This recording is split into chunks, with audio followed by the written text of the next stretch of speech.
गोटे नुआ भिडियो समस्त को स्वागत। यही भिडियो आम ओटीईटी एग्जाम 2025 किसी जियोग्राफी क्वेश्चन डिस्कसन करवा।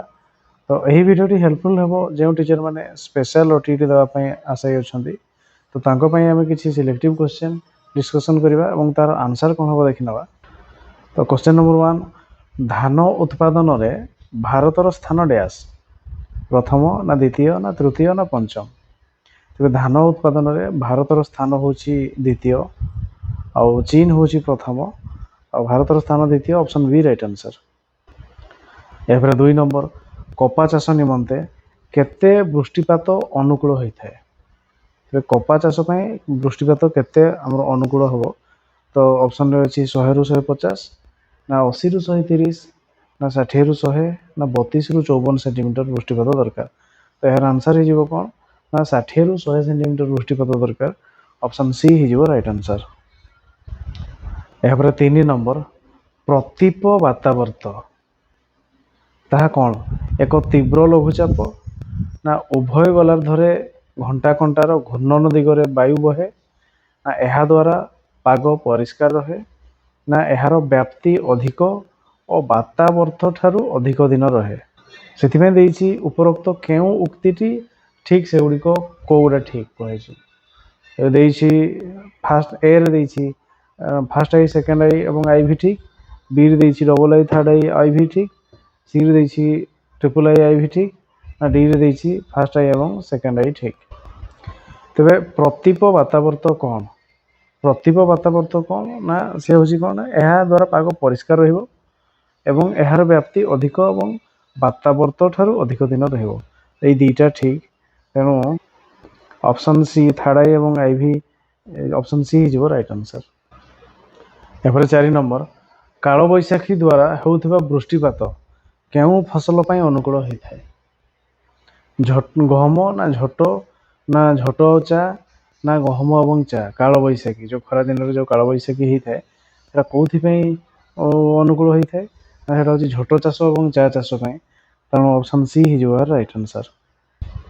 या 5 नंबर ओडिशार त्रिकोण भूमि गुड़िक और समुद्र उपकूलवर्ती अंचल डैश माटी देखा जाए लाल ना दरसा ना लुणी ना कला। तेज समुद्र उपकूल अंचल तेणु से लुणी माटी तेणु किए ना ऑप्शन सी राइट आंसर।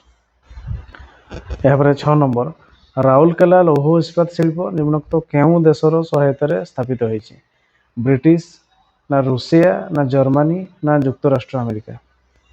तेरे राउरकेला आमको मन रखा पड़ो 3टी आमर गोटे हूँ जोटा कि आमर भिलाई भिलाई छत्तीसगढ़ राजधानी भिलाई रे आउ तापर हूँ ओडिशार हूँ आमर राउरकेला रे आउ हूँ झारखंड बोकारो ये 3टी एका समय होता भिलाई भिलाई भिलाई राउरकेला और बोकारो। भिलाई तैयारी होता आमर कहार ना इंग्लैंड ब्रिटिश इंग्लैंड तापरे आमर राउरकेला हूँ कौन ना जर्मनी तापरे बोकारो झारखंड बोकारो हूँ कौन ना रूसिया।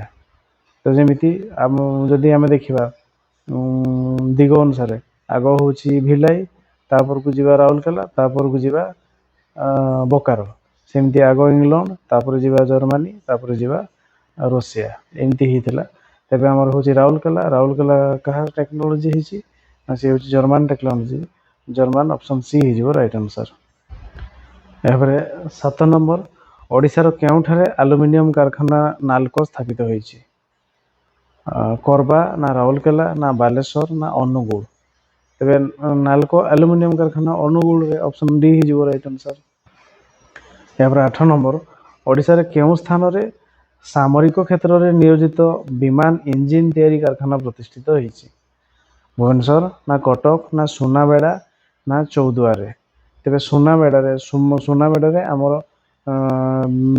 मिग विमान इंजिन तैयारी कारखाना रही सुनाबेड़ा ऑप्शन सी हो राइट आंसर। या 9 नंबर ब्रजराज नगर केउ शिल्प प्रसिद्ध बयन शिल्प ना कागज ना इस्पात ना एल्युमिनियम शिल्प। तेरे ब्रजराज नगर कागज शिल्प प्रतिष्ठित ऑप्शन बी हो राइट आंसर। या 10 नंबर ତାଳଚେର ଅନୁଗୁଳ ଶିଳ୍ପାଞ୍ଚଳ କେତେ ନମ୍ବର ଜାତୀୟ ରାଜପଥ ପାର୍ଶ୍ୱରେ ଗଢ଼ି ଉଠିଛି? ତାଳଚେର ଏବଂ ଅନୁଗୁଳ ଶିଳ୍ପାଞ୍ଚଳ କେତେ ନମ୍ବର ଜାତୀୟ ରାଜପଥ ସାଇଡରେ ଗଢ଼ିଛି? 5 ନା 214 ନା 42 ନମ୍ବର। ତେବେ ଏହାର ଆନ୍ସର ହେଇଯିବ 42 ନମ୍ବର ଜାତୀୟ ରାଜପଥ ସାଇଡରେ ଅଛି। ତେଣୁ ଅପସନ୍ ଡି ହେଇଯିବ ରାଇଟ୍ ଆନ୍ସର।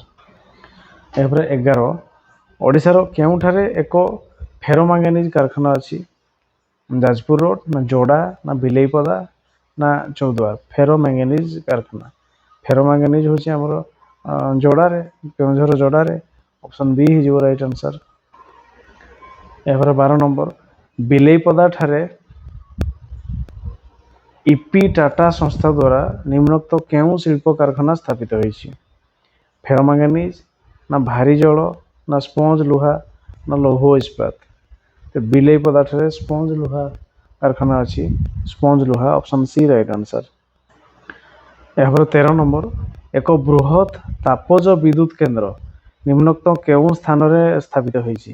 ବୃହତ ତାପଜ ବିଦ୍ୟୁତ କେନ୍ଦ୍ର କୋଉଠି ସ୍ଥାପିତ ହୋଇଛି କୁହାଯାଇଛି? ତାଳଚେର ନା କଣିହାଁ ନା ଯୋଡା ନା ଅନୁଗୁଳ? ତେବେ ତାପଜ ବିଦ୍ୟୁତ କେନ୍ଦ୍ର ଆମର କୋଉଠି ଅଛି ନା, ତେବେ ଏହାର ଆନ୍ସର ହେଇଯିବ କଣିହାଁ, ଅପସନ୍ ବି ରାଇଟ୍ ଆନ୍ସର। ଏହାପରେ 14 ନମ୍ବର ନିମ୍ନୋକ୍ତ କେଉଁ ସ୍ଥାନରେ ବକ୍ସାଇଟରୁ ଆଲୁମିନା ପ୍ରସ୍ତୁତ ହୋଇଥାଏ? ପଞ୍ଚପଟ୍ଟମାଳି ନା ଅନୁଗୁଳ ନା କୋରାପୁଟ ନା ଦାମନଯୋଡ଼ି? କେଉଁ ସ୍ଥାନରେ ବକ୍ସାଇଟରୁ ଆଲୁମିନା ପ୍ରସ୍ତୁତ ହୋଇଥାଏ କୁହାଯାଇଛି? ତେବେ ଏହାର ଆନ୍ସର ହେଇଯିବ କ'ଣ ନା ଦାମନଯୋଡ଼ିରୁ। ଅପସନ୍ ଡି ହେଇଯିବ ରାଇଟ୍ ଆନ୍ସର। ଏହାପରେ 15 ନମ୍ବର କେଉଁ ସହରରେ ଉଭୟ ରାସାୟନିକ ସାର ଓ ଲୌହ ଇସ୍ପାତ କାରଖାନା ଅଛି? ରାଉରକେଲାରେ ନା ତାଳଚେରରେ ନା ପାରାଦୀପରେ ନା ଯୋଡାରେ? ତେବେ କୋଉଠି ରାସାୟନିକ ସାର ବି ଅଛି ଆଉ ଲୌହ ଇସ୍ପାତ କାରଖାନା ବି ଅଛି? ତ ରାଉରକେଲାରେ ଅଛି। ଅପସନ୍ ଏ ହେଇଯିବ ରାଇଟ୍ ଆନ୍ସର। ଏହାପରେ 16 ନମ୍ବର ଓଡ଼ିଶାର କେଉଁ ଦୁଇଟି ସହରରେ କାଗଜ କଳ ପ୍ରତିଷ୍ଠିତ? କେଉଁ ଦୁଇଟି ସହରରେ କାଗଜ କଳ ପ୍ରତିଷ୍ଠିତ?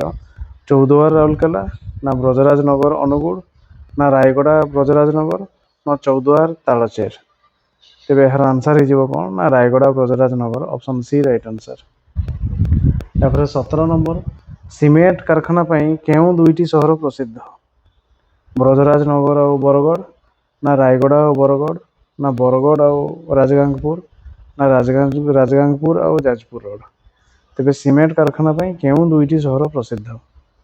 ତେବେ ଏହାର ଆନ୍ସର ହେଇଯିବ କ'ଣ ନା ବରଗଡ଼ ଏବଂ ରାଜଗାଙ୍ଗପୁର। ଅପସନ୍ ସି ହେଇଯିବ ରାଇଟ୍ ଆନ୍ସର। 18 ନମ୍ବର ଭୁବନ ଓ ଭଟିମୁଣ୍ଡା କେଉଁ ଶିଳ୍ପ ପାଇଁ ପ୍ରସିଦ୍ଧ? ପାଟ ଆଉ ମଠା ନା ପଥର ବାସନ ଆଉ ଶିଙ୍ଗ ନା କଂସା ଆଉ ପିତ୍ତଳ ବାସନ ନା ଲୁଙ୍ଗି ଆଉ ଗାମୁଛା? ଭୁବନ ଆଉ ଭଟିମୁଣ୍ଡା କେଉଁ ଶିଳ୍ପ ପାଇଁ ପ୍ରସିଦ୍ଧ? ତେବେ ଏହାର ଆନ୍ସର ହେଇଯିବ କ'ଣ ନା କଂସା ଆଉ ପିତ୍ତଳ ବାସନ ପାଇଁ ଭୁବନ କଂସା ଏବଂ ପିତ୍ତଳ ବାସନ। ଅପସନ୍ ସି ହେଇଯିବ right answer. 19 number Jajpur road ନିମ୍ନୋକ୍ତ କେଉଁ ଶିଳ୍ପ କାରଖାନା ପାଇଁ ଜଣାଶୁଣା? ଫେରୋସିଲିକନ ନା ଫେରୋକ୍ରୋମ ନା ଫେରୋମାଙ୍ଗାନିଜ ନା ସ୍ପଞ୍ଜ ଲୁହା? ତେବେ ଯାଜପୁର ହେଉଛି କ'ଣ ferrochrome. Ferrochrome, option B right answer. ତାପରେ 20 ନମ୍ବର କେଉଁଟି ସେବା ଶିଳ୍ପ ନୁହେଁ? ପରିବହନ ନା ପର୍ଯ୍ୟଟନ ନା ଯୋଗାଯୋଗ ନା କୋଇଲା ଖନନ? ତେବେ କୋଉଟା ସେବା ଶିଳ୍ପ ନୁହେଁ ବୋଲି କୁହାଯାଇଛି? ତେବେ ପରିବହନ, ଯୋଗାଯୋଗ ଆଉ ପର୍ଯ୍ୟଟନ ଗୋଟେ ସେବା ଶିଳ୍ପ, କିନ୍ତୁ କୋଇଲା ଖନନ ନୁହଁ। ତେଣୁ ଅପସନ୍ ଡି ହେଇଯିବ ରାଇଟ୍ ଆନ୍ସର। 21 ନମ୍ବର କେବେ ଭୋପାଳ ଗ୍ୟାସ୍ ଦୁର୍ଘଟଣା ଘଟିଥିଲା? 1984 ଡିସେମ୍ବର 3 ନା 1999 ଅଗଷ୍ଟ 23 ନା 1988 ମାର୍ଚ୍ଚ 2 ନା 1988 ମେ 4? ଭୋପାଳ ଗ୍ୟାସ୍ ଦୁର୍ଘଟଣା କେବେ ନା 1984 ଡିସେମ୍ବର 3 ତାରିଖ ଦିନ ଘଟିଥିଲା। 1984 ଡିସେମ୍ବର 3। ଅପସନ୍ ଏ ହେଇଯିବ ରାଇଟ୍ ଆନ୍ସର। ଏହାର 22 ନମ୍ବର ଭଦ୍ରାବତୀ ଇସ୍ପାତ କାରଖାନା କେଉଁ ରାଜ୍ୟରେ ଅବସ୍ଥିତ? ଓଡ଼ିଶା ନା ଆନ୍ଧ୍ରପ୍ରଦେଶ ନା କର୍ଣ୍ଣାଟକ ନା ବିହାର? ତେବେ ଏହାର ଆନ୍ସର ହେଇଯିବ କ'ଣ ନା ଭଦ୍ରାବତୀ ହେଉଛି କେଉଁଠି ନା କର୍ଣ୍ଣାଟକ। ଅପସନ୍ ସି ହେଇଯିବ ରାଇଟ୍ ଆନ୍ସର। ଏହାପରେ 23 ନମ୍ବର କେବେ ଟାଟା ଲୌହ ଇସ୍ପାତ କାରଖାନା ଶିଳ୍ପ ପ୍ରତିଷ୍ଠା ହୋଇଥିଲା? 1902 ନା 1905 ନା 1906 ନା 1907? ତେବେ ଏହାର ଆନ୍ସର ହେଇଯିବ କ'ଣ ନା 1907 ମସିହାରେ ଅପସନ୍ ଡି ହେଇଯିବ ରାଇଟ୍ ଆନ୍ସର। ଏପରେ 24 ଓଡ଼ିଶାର ଲୁଣି ଜଳପୂର୍ଣ୍ଣ ହ୍ରଦ କୋଉଟା? ଚିଲିକା ନା ଅଂଶୁପା ନା ସମ୍ବର ନା କଣଟା ନୁହଁ? ଲୁଣି ଜଳ ହେଉଛି କୋଉଟା ନା ଚିଲିକା। ଚିଲିକା ଅପସନ୍ ଏ ହେଇଯିବ ରାଇଟ୍ ଆନ୍ସର। 25 ନମ୍ବର ମହାନଦୀର ଶାଖା ନଦୀ କେଉଁଠି ନୁହେଁ? କାଠଯୋଡ଼ି ନା କୁଆଖାଇ ନା ବିରୂପା ନା ତେଲ ନଦୀ? କୋଉଟା ମହାନଦୀର ଶାଖା ନଦୀ ନୁହେଁ ବୋଲି କୁହାଯାଇଛି? ତେଲ ନଦୀ ଶାଖା ନଦୀ ନୁହଁ।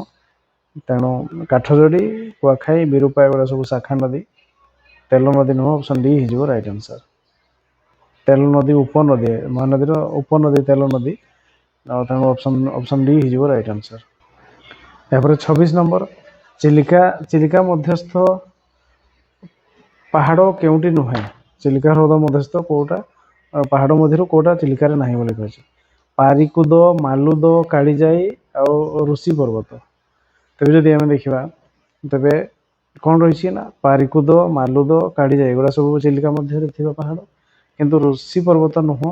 ତେଣୁ ଅପସନ୍ ଡି ହେଇଯିବ ରାଇଟ୍ ଆନ୍ସର। 27 ରେଙ୍ଗାଲି ଡ୍ୟାମ୍ କେଉଁ ନଦୀ ଶଯ୍ୟାରେ ନିର୍ମିତ ହୋଇଛି? ସୁବର୍ଣ୍ଣରେଖା ନା ମହାନଦୀ ନା ଋଷିକୁଲ୍ୟା ନା ବ୍ରାହ୍ମଣୀ? ରେଙ୍ଗାଲି ଡ୍ୟାମ୍ ଆମର କୋଉଠି ଅଛି ନା ବ୍ରାହ୍ମଣୀ ନଦୀରେ। ଅପସନ୍ ଡି ହେଇଯିବ ରାଇଟ୍ ଆନ୍ସର। ଏପରେ 28 ନମ୍ବର ନିମ୍ନଲିଖିତ ଯୋଡ଼ି ଗୁଡ଼ିକ ମଧ୍ୟରେ ପରସ୍ପର ସମ୍ପର୍କ ଦୃଷ୍ଟିରୁ କେଉଁ ଯୋଡ଼ିଟି ଠିକ୍ ନୁହେଁ? ବ୍ରାହ୍ମଣୀ ଆଉ ବଡ଼ ନଦୀ ନା ବୈତରଣୀ ଆଉ ସାଳନ୍ଦୀ ନା ମହାନଦୀ ଆଉ ତେଲ ନଦୀ ନା ମହେନ୍ଦ୍ର ତନୟା ଆଉ ବଂଶଧାରା? ତେବେ କୋଉଟା ଠିକ୍ ନୁହେଁ ବୋଲି କହିଛି? ତେବେ ଯଦି ଆମେ ଦେଖିବା ତେବେ ଏଇଗୁଡ଼ା ବୈତରଣୀ, ସାଳନ୍ଦୀ, ମହାନଦୀ, ତେଲ ନଦୀ ଆସିକି ମହାନଦୀରେ ମିଶିଛି, ସେମିତି ସାଳନ୍ଦୀ ଯାଇକି ବୈତରଣୀରେ ମିଶିଛି, ସେମିତି ବଂଶଧାରା, ମହେନ୍ଦ୍ର ତନୟା ଏଗୁଡ଼ା ସବୁ ରହିଛି, କିନ୍ତୁ ବ୍ରାହ୍ମଣୀ ଆଉ ବଡ଼ ନଦୀର ସେମିତି ସମ୍ପର୍କ ନାହିଁ। ତେଣୁ ଅପସନ୍ ଏ ହେଇଯିବ ରାଇଟ୍ ଆନ୍ସର। ଏହାପରେ 29 ନିମ୍ନଲିଖିତ କେଉଁ ନଦୀଟିର ଉତ୍ପତ୍ତି ସ୍ଥଳ ଓଡ଼ିଶାରେ ନୁହେଁ? ବୈତରଣୀ ନା ସୁବର୍ଣ୍ଣରେଖା ନା ଋଷିକୁଲ୍ୟା ନା ବଂଶଧାରା? ତେବେ କେଉଁ ନଦୀର ଉତ୍ପତ୍ତି ସ୍ଥଳ ଓଡ଼ିଶାରେ ହେଇନାହିଁ ବୋଲି କୁହାଯାଇଛି? ତେବେ ଏହାର ଆନ୍ସର ହେଇଯିବ କ'ଣ ନା ଯଦି ଦେଖିବା ବୈତରଣୀ, ଋଷିକୁଲ୍ୟା, ବଂଶଧାରା ଏଗୁଡ଼ା ଓଡ଼ିଶାରେ, କିନ୍ତୁ ସୁବର୍ଣ୍ଣରେଖା ନଦୀଟି ଓଡ଼ିଶାରେ ଉତ୍ପତ୍ତି ନାହିଁ। ତେଣୁ ଅପସନ୍ ବି ହେଇଯିବ ରାଇଟ୍ ଆନ୍ସର। ଏଥର 30 ନମ୍ବର ମହାନଦୀର ତେଲ ନଦୀ ସହିତ ଯେଉଁ ସମ୍ପର୍କ କାବେରୀ ନଦୀର କେଉଁ ନଦୀ ସହିତ ସେହି ସମ୍ପର୍କ ରହିଛି ବୋଲି କୁହାଯାଇଛି? କୋୟନା ନା ଭୀମା ନା ଇନ୍ଦ୍ରାବତୀ ନା ଭବାନୀ? ତେବେ ମହାନଦୀର ତେଲ ନଦୀ ଯେମିତି ଯାଇକି ମହାନଦୀରେ ମିଶିଛି, ସେମିତି କାବେରୀ ନଦୀ ସହିତ କୋଉଟା କାବେରୀ ନଦୀକୁ କିଏ ଜଳ ଯୋଗାଉଛି ବା ତାର ଉପନଦୀ କୋଉଟା ଆମେ କହିବା? ତେବେ ଏହାର ଆନ୍ସର ହେଇଯିବ କ'ଣ ନା ଭବାନୀ ନଦୀ। ଅପସନ୍ ଡି ହେଇଯିବ ରାଇଟ୍ ଆନ୍ସର। ଏହାପରେ 31 ନମ୍ବର ଓଡ଼ିଶାର କେଉଁ ନଦୀ ମୁହାଣରେ ତ୍ରିକୋଣ ଭୂମି ଦେଖାଯାଏ ନାହିଁ? ମହାନଦୀ ନା ଋଷିକୁଲ୍ୟା ନା ବ୍ରାହ୍ମଣୀ ନା ବୈତରଣୀ? ତେବେ କେଉଁ ନଦୀ ମୁହାଣରେ ତ୍ରିକୋଣ ଭୂମି ଦେଖାଯାଏ ନାହିଁ କୁହାଯାଇଛି? ତ ଏହାର ଆନ୍ସର ହେଇଯିବ କ'ଣ ନା ଋଷିକୁଲ୍ୟା ନଦୀ ମୁହାଣରେ ତ୍ରିକୋଣ ଭୂମି ଦେଖାଯାଏ ନାହିଁ। ଅପସନ୍ ବି ହେଇଯିବ ରାଇଟ୍ ଆନ୍ସର। ଏହାପରେ 32 ଚିଲିକା ହ୍ରଦର କେଉଁଠାରେ ଡଲଫିନ୍ ଦେଖିବା ପାଇଁ ବ୍ୟବସ୍ଥା କରାଯାଇଛି? ପାରିକୁଦ ନା ମାଲୁଦ ନା କାଳିଜାଇ ନା ସାତପଡ଼ା? ଡଲଫିନ୍ କେଉଁ ଜାଗାରେ ଅଛନ୍ତି? ସାତପଡ଼ାରେ। ଅପସନ୍ ଡି ହେଇଯିବ ରାଇଟ୍ ଆନ୍ସର। ଏହାପରେ 33 କଳାହାଣ୍ଡି ଜିଲ୍ଲାରେ ଅଧିକାଂଶ ବର୍ଷ ମରୁଡ଼ି ପଡ଼େ, ତାର କାରଣ କ'ଣ? ଏହା ପଶ୍ଚିମଘାଟ ପର୍ବତମାଳାର ବୃଷ୍ଟିଛାୟା ଅଞ୍ଚଳରେ ଅବସ୍ଥିତ ନା ଏହା ପୂର୍ବଘାଟ ପର୍ବତମାଳାର ବୃଷ୍ଟିଛାୟା ଅଞ୍ଚଳରେ ଅବସ୍ଥିତ ନା ଏହା ସମୁଦ୍ର ପତନ ଠାରୁ ବହୁ ଉଚ୍ଚରେ ଅବସ୍ଥିତ ନା ଏଠାରେ ମୌସୁମୀ ବାୟୁ ବହୁତ ବିଳମ୍ବରେ ପହଞ୍ଚେ? ତେବେ ଏହା ପୂର୍ବଘାଟ ପର୍ବତମାଳାର ବୃଷ୍ଟିଛାୟା ଅଞ୍ଚଳରେ ଅବସ୍ଥିତ। ଅପସନ୍ ବି ହେଇଯିବ ରାଇଟ୍ ଆନ୍ସର। ଏହାପରେ 34 ନମ୍ବର ଓଡ଼ିଶାରେ କେଉଁଠି ରେଳ ଡବା ମରାମତି କାରଖାନା ପ୍ରତିଷ୍ଠା କରାଯାଇଛି? ରାଉରକେଲାରେ ନା ବଲାଙ୍ଗୀର ନା କଟକ ନା ମଞ୍ଚେଶ୍ୱର? ତେବେ ଏହାର ଆନ୍ସର ହେଇଯିବ କ'ଣ ନା ମଞ୍ଚେଶ୍ୱର। ଅପସନ୍ ଡି ହେଇଯିବ ରାଇଟ୍ ଆନ୍ସର। ଏହାପରେ 35 ନମ୍ବର ଓଡ଼ିଶାରେ କେତେ ଗୋଟି ଜିଲ୍ଲା ବନ୍ୟପ୍ରବଣ? 5ଟି ନା 10ଟି ନା 25ଟି ନା 30ଟି? ତେବେ କେତୋଟି ଜିଲ୍ଲାରେ ବନ୍ୟା ମାଡ଼ିଥାଏ? ତେବେ ଏହାର ଆନ୍ସର ହେଇଯିବ କ'ଣ ନା 25ଟି ଜିଲ୍ଲା? ଅପସନ୍ ସି ହେଇଯିବ ରାଇଟ୍ ଆନ୍ସର୍। ଏହାପରେ 36 ନମ୍ବର, ଓଡ଼ିଶାରେ କେବେ 9 ଅଙ୍କ ଦୁର୍ଭିକ୍ଷ ଭୟଙ୍କର ହୋଇଥିଲା? 1865-66, ନା 1885-86, ନା 1890-91, ନା 1875-76? ତେବେ ଏହାର ଆନ୍ସର୍ ହେଇଯିବ କ'ଣ ନା 1865-66, 1866 ମସିହାରେ ପ୍ରବଳ ଭୟଙ୍କର ହୋଇଥିଲା। ଅପସନ୍ ଏ ହେଇଯିବ ରାଇଟ୍ ଆନ୍ସର୍। ଏହାପରେ 37 ନମ୍ବର, ରାଜ୍ୟର ଅଧିକାଂଶ ଭାଗରେ ଡ୍ୟାସ୍ ମାସ ସବୁଠାରୁ ଉତ୍ତପ୍ତ? ଏପ୍ରିଲ, ନା ଅକ୍ଟୋବର, ନା ମେ, ନା ଫେବୃଆରୀ? ତେବେ ଏହାର ଆନ୍ସର୍ ହେଇଯିବ କ'ଣ ନା ମେ ମାସରେ। ମେ ମାସରେ ଓଡ଼ିଶାର ଅଧିକାଂଶ ଭାଗ ସବୁଠାରୁ ଉତ୍ତପ୍ତ। ଅପସନ୍ ସି ହେଇଯିବ ରାଇଟ୍ ଆନ୍ସର୍। ଏହାପରେ 38, ଓଡ଼ିଶାର ଡ୍ୟାସ୍ରେ ତାପମାତ୍ରା ସର୍ବାଧିକ ହୋଇଥାଏ? ରାଉରକେଲା, ନା ସୋର, ନା ବୌଦ୍ଧ, ନା କଟକ? ତେବେ ଏହାର ଆନ୍ସର୍ ହେଇଯିବ କ'ଣ ନା ରାଉରକେଲା, କିନ୍ତୁ ଏବେ ତ ଝାରସୁଗୁଡ଼ା ହେଉଛି, କିନ୍ତୁ ଅପସନ୍ରେ ଝାରସୁଗୁଡ଼ା ନାହିଁ, ତେଣୁ ରାଉରକେଲା ଅପସନ୍ ଏ ହେଇଯିବ ରାଇଟ୍ ଆନ୍ସର୍। ଏହାପରେ 39, ମହାନଦୀ ଓ ବ୍ରାହ୍ମଣୀ ନଦୀ ମୁହାଣରେ ଜୁଆରିଆ ଅରଣ୍ୟ ଯେଉଁ ଅଛି ସେଇଟା ହେନ୍ତାଳ ବନ ଆଉ ଲୁଣା ଜଙ୍ଗଲ, ନା ଚିରହରିତ ଅରଣ୍ୟ, ନା ଜୁଆରିଆ ଅରଣ୍ୟ, ନା ଫର୍ଣ୍ଣମୋଚୀ ଅରଣ୍ୟ? ତେବେ ଏହାର ଆନ୍ସର୍ ହେଇଯିବ କ'ଣ ନା ହେନ୍ତାଳ ବନ ରହିଛି, ଲୁଣା ଜଙ୍ଗଲ ଯେଉଁଟାକି। ଅପସନ୍ ଏ ହେଇଯିବ ରାଇଟ୍ ଆନ୍ସର୍। ଏହାପରେ 40, ଭିତରକନିକା ଡ୍ୟାସ୍ କଇଁଛ କଙ୍କଡ଼ା, ନା କୁମ୍ଭୀର ହଂସ, ନା କୁମ୍ଭୀର ପ୍ରଜନନ ପକ୍ଷୀ, ନା କଙ୍କଡ଼ା ଓ ଅଜଗର? ତେବେ ଭିତରକନିକାରେ କ'ଣ ରହିଛି? ତେବେ ତାହା ହେଇଯିବ କ'ଣ ନା ସେ ହେଉଛି କୁମ୍ଭୀର ପ୍ରଜନନ ଆଉ ପକ୍ଷୀମାନଙ୍କ ପାଇଁ। ତେଣୁ କୁମ୍ଭୀର ପ୍ରଜନନ ଓ ପକ୍ଷୀମାନଙ୍କ ପାଇଁ ଅଭୟାରଣ୍ୟ। ଅପସନ୍ ସି ହେଇଯିବ ରାଇଟ୍ ଆନ୍ସର୍। ଏହାପରେ 41, ଚନ୍ଦକା ତାହେଲେ କ'ଣ? ହାତୀ, ବାଘ, ଗଣ୍ଡା, ନା ସିଂହ? ତେବେ ଚନ୍ଦକା ହେଉଛି ହାତୀ ଅଭୟାରଣ୍ୟ। ହାତୀ ଅପସନ୍ ଏ ହେଇଯିବ ରାଇଟ୍ ଆନ୍ସର୍। ତାପରେ 42, ଓଡ଼ିଶାର ବ୍ୟାଘ୍ର ଅଭୟାରଣ୍ୟ କେଉଁଟା ନୁହେଁ କହିଛି? ଚନ୍ଦକା, ନା ଦେବ୍ରିଗଡ଼, ନା ହଦଗଡ଼, ନା ଖଲାଶୁଣୀ? ତେବେ ବାଘ ଅଭୟାରଣ୍ୟ ନୁହେଁ ବୋଲି କହିଛି, ତ ଏହାର ଆନ୍ସର୍ ହେଇଯିବ ଚନ୍ଦକା। ଚନ୍ଦକା କାରଣ ହାତୀ ଅଭୟାରଣ୍ୟ। ଏ ହଦଗଡ଼, ଦେବ୍ରିଗଡ଼, ଖଲାଶୁଣୀ ଏଗୁଡ଼ା ବାଘ ଅଭୟାରଣ୍ୟ। ଅପସନ୍ ଏ ଚନ୍ଦକା ହାତୀ ଅଭୟାରଣ୍ୟ, ତେଣୁ ଏ ହେଉଛି ତା'ର ରାଇଟ୍ ଆନ୍ସର୍। 43, ଓଡ଼ିଶାରେ ପଶୁ ସଂଖ୍ୟା ଦିନକୁ ଦିନ ହ୍ରାସ ପାଉଛି, ତା'ର କାରଣ କ'ଣ? ଓଡ଼ିଶାରେ ଅରଣ୍ୟର ଆୟତନ କ୍ରମଶଃ ହ୍ରାସ ପାଉଛି, ନା ଲୋକମାନେ ପଶୁ ପକ୍ଷୀମାନଙ୍କୁ ଅବାଧରେ ଶିକାର କରୁଥିବାରୁ, ନା ଉପର ଦୁଇଟା ଯାକ, ନା କେଉଁଠି ନୁହେଁ? ତେବେ ଏହାର ଆନ୍ସର୍ ହେଇଯିବ କ'ଣ ନା ଓଡ଼ିଶାର ଅରଣ୍ୟର ଆୟତନ କମୁଛି, ତା ସହିତ ଲୋକମାନେ ଶିକାର କରୁଛନ୍ତି, ତେଣୁ ଏ ଦୁଇଟା, ତେଣୁ ଉପରୋକ୍ତ ଦୁଇଟି ଯାକ ଅପସନ୍ ସି ହେଇଯିବ ରାଇଟ୍ ଆନ୍ସର୍।